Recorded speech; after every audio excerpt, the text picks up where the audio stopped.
Oke, assalamualaikum warahmatullahi wabarakatuh. Ya, selamat pagi atau selamat siang atau bahkan mungkin selamat malam buat mahasiswa teknik mesin. Oke, pada pertemuan kali ini saya Ibu Yasinta Sindi Pramesti mengampu mata kuliah statika struktur. Oke, nggak usah muluk-muluk, langsung kita ke pertemuan pertama. Kita akan membahas prinsip dasar statika struktur, ya. Yaitu nanti yang pertama kita akan membahas gaya. Jadi jangan bosan-bosan, nanti untuk statika struktur ini akan sering Anda temui yang namanya gaya, dan gaya. Nah, apa sih gaya itu? Nanti kita akan bahas. Dan yang kedua adalah hukum dari statika struktur itu sendiri. Nah, ada 6 hukum yang perlu Anda ketahui. Nah, nggak hanya diketahui tapi dipahami dan diaplikasikan, karena nanti segala sesuatu analisisnya kita akan mengacu pada hukum-hukum ini. Oke, yang pertama sebelum kita bahas bab intinya, ini adalah statika dari cabang ilmu mekanika. Nah, mekanika ini dibagi menjadi dua, yaitu statika dan dinamika. Statika di sini mempelajari benda yang diam, sedangkan dinamika adalah mempelajari benda yang bergerak. Nah, nanti kita ada di range statika, yaitu mempelajari benda yang diam. Bagaimana benda itu biar diam, jadi tidak bergerak atau harus kokoh dan lain sebagainya. Ya, statika struktur ini adalah mata kuliah yang mempelajari struktur-struktur gaya sebuah benda dalam keadaan diam. Ya, kita asumsikan bendanya diam. Oke, yang pertama gaya. Gaya di sini adalah sebuah tarikan ya. Maaf, ini tarikan atau dorongan. Nah, tarikan atau dorongan atau aksi reaksi yang bekerja pada suatu benda. Nah, gaya itu sendiri punya 3 ciri utama. Yang pertama, dia punya besar, yang kedua adalah punya arah, dan yang ketiga adalah punya garis kerja. Oke, kita bahas dulu yang pertama. Gaya adalah punya besar. Nah, besar atau nilai.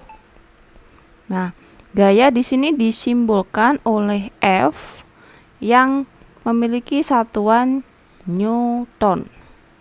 Ya, besarnya gaya, dia adalah sebuah besaran dan satuan. Misalkan 10 Newton.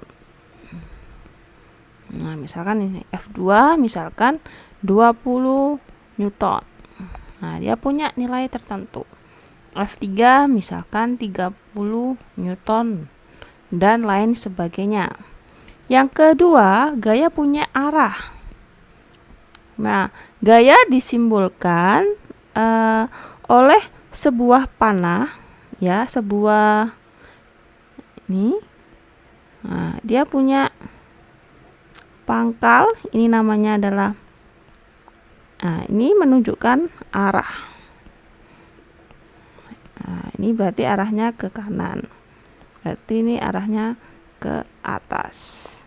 Dan lain sebagainya. Nah, panah ini dia menunjukkan arah. Arah kemana?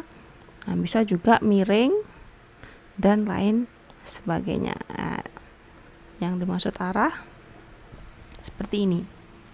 Ya. Kemudian dia juga punya garis kerja. Nah, garis kerja ini adalah garis khayal atau biasanya disimbolkan oleh garis putus-putus yang searah di sepanjang gayanya. Ya, jadi misalkan gayanya ke sana. Oke, garis kerjanya ini akan saya gambarkan adalah garis khayal ya sebenarnya ini ya, biasanya bukan dengan garis putus-putus. Nah, ini. Jadi di sepanjang ini dia adalah garis kerjanya. Nah, kalau yang ini gimana? Di sini. Bu, kalau misalkan gayanya arahnya ke atas, berarti garis kerjanya kemana? Ya sama. Ya. Jadi baik ini yang ke bawah dan ke atas dia garis kerjanya sama. Jadi garis kerja ini tidak punya arah, dia hanya di sepanjang gaya, bekerja di sepanjang gaya. Bu, kalau misalkan kalau arah gayanya ke kiri, berarti juga sama seperti ini. Dia ke kanan. Ya.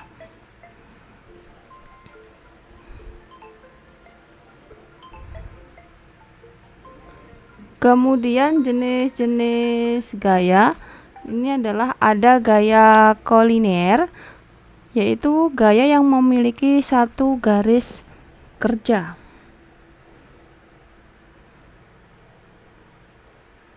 Nah, gaya-gaya berarti ada dua gaya atau lebih. Jadi misalkan gimana, Bu? Nah, misalkan ini.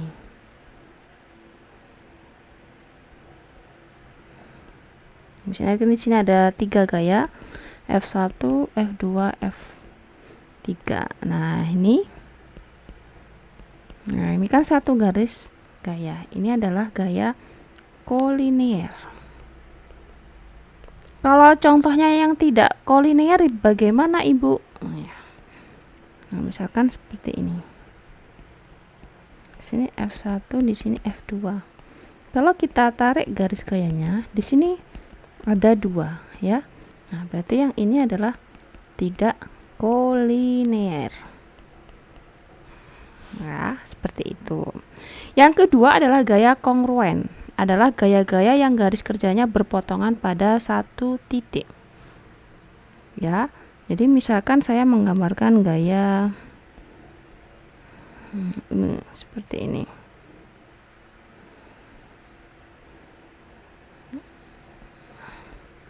Ini F1, F2. Ya. Nah, ini ketika kita perpanjang, nah ini dia berpotongan di satu titik. Itu namanya adalah gaya kongruen. Kalau gaya yang tidak kongruen bagaimana, Ibu? Contohnya ya. Misalkan ketika kita perpanjang, dia tidak akan bertemu pada satu titik. Nah, ini kita ke perpanjang. Nah, ini mohon nanti kalau bikin gaya dan sebagainya lebih bagus pakai penggaris ya, biar bisa. Nah, ini adalah gaya yang kongruen. Nah, jadi dia berpotongan di sini. Nah, ini adalah contohnya yang tidak kongruen. Jadi dia tidak berpotongan di suatu titik. Yang ketiga adalah gaya koplanar, adalah gaya-gaya yang garis kerjanya terletak pada satu bidang. Di sini saya contohkan ada sebuah 3 dimensi balok ya. Nah, yang namanya bidang itu adalah yang mana, Ibu? Bidang itu. Nah, misalkan yang sisi sini saja atau sisi depan saja, itu namanya bidang. Bidang itu 2 dimensi. Ya. Atau yang sini saja, sebelah ini namanya bidang. Atau yang sisi belakang ini namanya bidang. Jadi yang bidang satu bidang saja. Berarti bisa nggak, Bu, kita gambarkan bidangnya yang depan saja. Misalkan gayanya terletak di sini, F1, 2 di sini, di sisi kanan saja. Nah, ini namanya adalah yang koplanar. Plane artinya satu bidang. Misalkan contoh yang tidak satu bidang gimana, Ibu? Ya. Oke, misalkan sebentar ya, saya gambarkan. Oke, mau nanti kalau gambar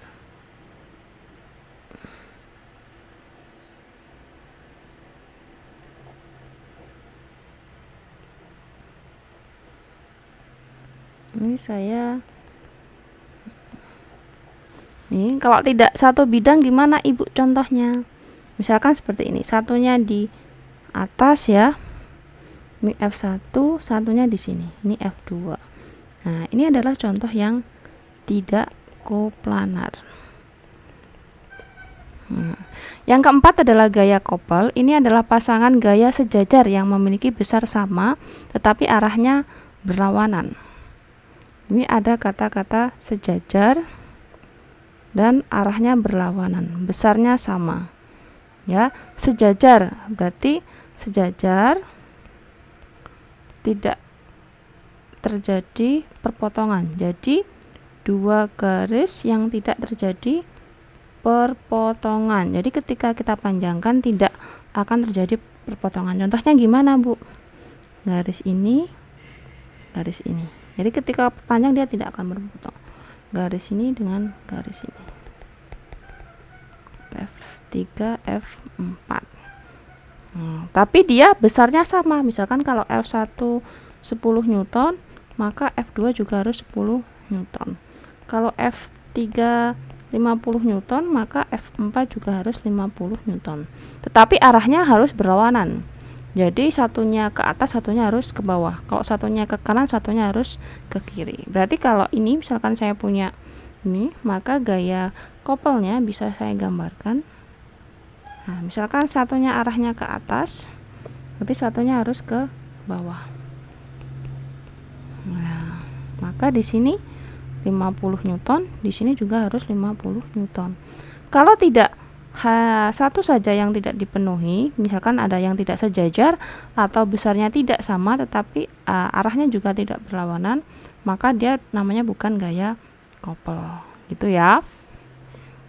Nah, misalkan nih contohnya satunya ini 50 Newton, walaupun ini besarnya satunya berlawanan, tapi 50 Newton satunya 100 Newton. Berarti dia bukan gaya couple. Misalkan yang contoh lagi, misalkan F1 ke atas, F2 juga ke atas. Dia bukan termasuk gaya couple. Karena apa? Karena arahnya tidak berlawanan. Atau misalkan gayanya tidak sejajar, itu juga bukan gaya couple. Jadi ada 3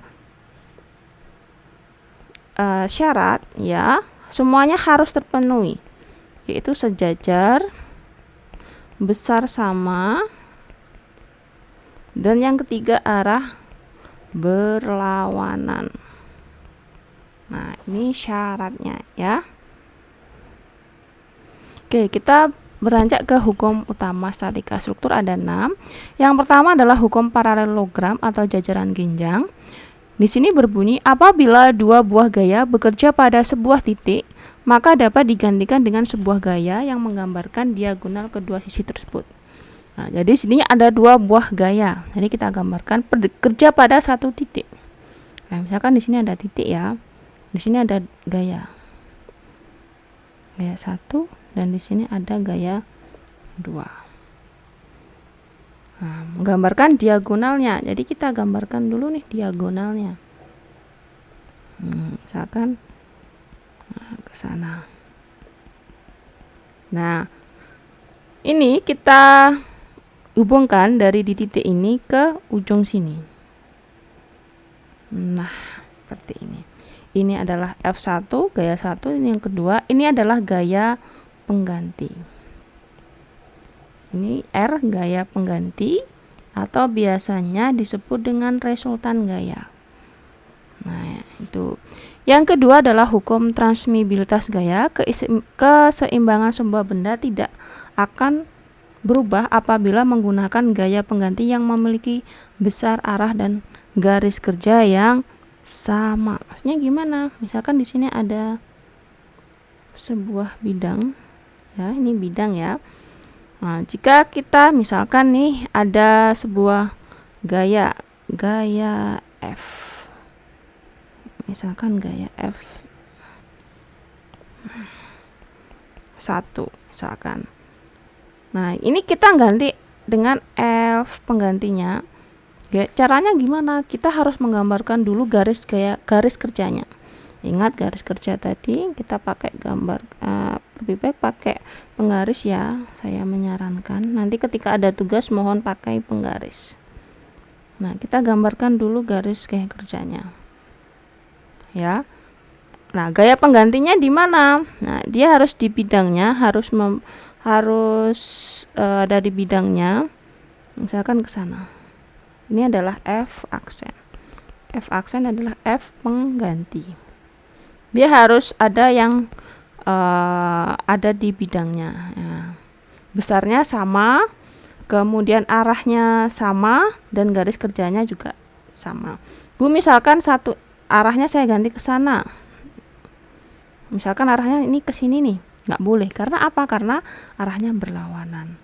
Misalkan berarti nanti F-nya, jika F1 100 Newton, maka F aksen juga harus 100 Newton. Nah, syarat yang ketiga, garis kerjanya sama. Jadi misalkan yang salah gimana, Bu? Misalkan saya ganti F-nya di sini, F aksennya. Itu salah. Itu bukan hukum transmisibilitas gaya. Yang ketiga adalah hukum gravitasi Newton. Di sini dua buah benda bermassa yang terpisah pada jarak tertentu akan memiliki sebuah gaya yang besarnya sama tetapi arahnya berlawanan. Ini hampir sama dengan hukum kolom. Ya, di sini ada M1, di sini ada M2 atau M besar dan M kecil. Dia akan memiliki gaya yang saling tarik-menarik. Nah, yang besarnya berapa? Nah, ini. Tarik ke sini, dia juga menarik ke sana. G, M1, M besar, M kecil per R aksen. Nah, dengan G adalah ketetapan gravitasi Newton. Ya. Kemudian yang keempat adalah hukum 1 Newton, tidak perlu saya jelaskan detail ya, yaitu sigma F sama dengan 0. Ya, kemudian dan jadi semua resultan gaya bernilai 0. Ya, maka nanti atau biasanya disebut hukum kelembaman. Yang kelima adalah hukum 2 Newton, A sama dengan sigma F per M, atau sigma F sama dengan M kali A. Kemudian yang keenam adalah hukum 3 Newton, di mana F aksi sama dengan minus F reaksi. Besarnya sama tetapi arahnya berlawanan. Tidak perlu saya jelaskan detail untuk hukum 1, 2, 3 Newton karena sudah ada di fisika teknik. Ya.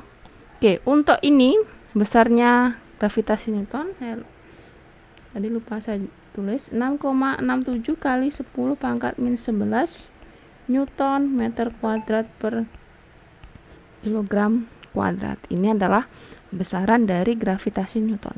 Adalah sebuah tetapan, ya. Oke, sekian untuk pertemuan hari ini. Masih basic atau masih dasar. Kita lanjutkan nanti ke pertemuan berikutnya. Terima kasih atas perhatiannya. Saya mohon maaf apabila ada salah kata. Jika ingin ditanyakan bisa silahkan komen atau japri ke saya secara langsung. Oke, sekian. Wassalamualaikum warahmatullahi wabarakatuh.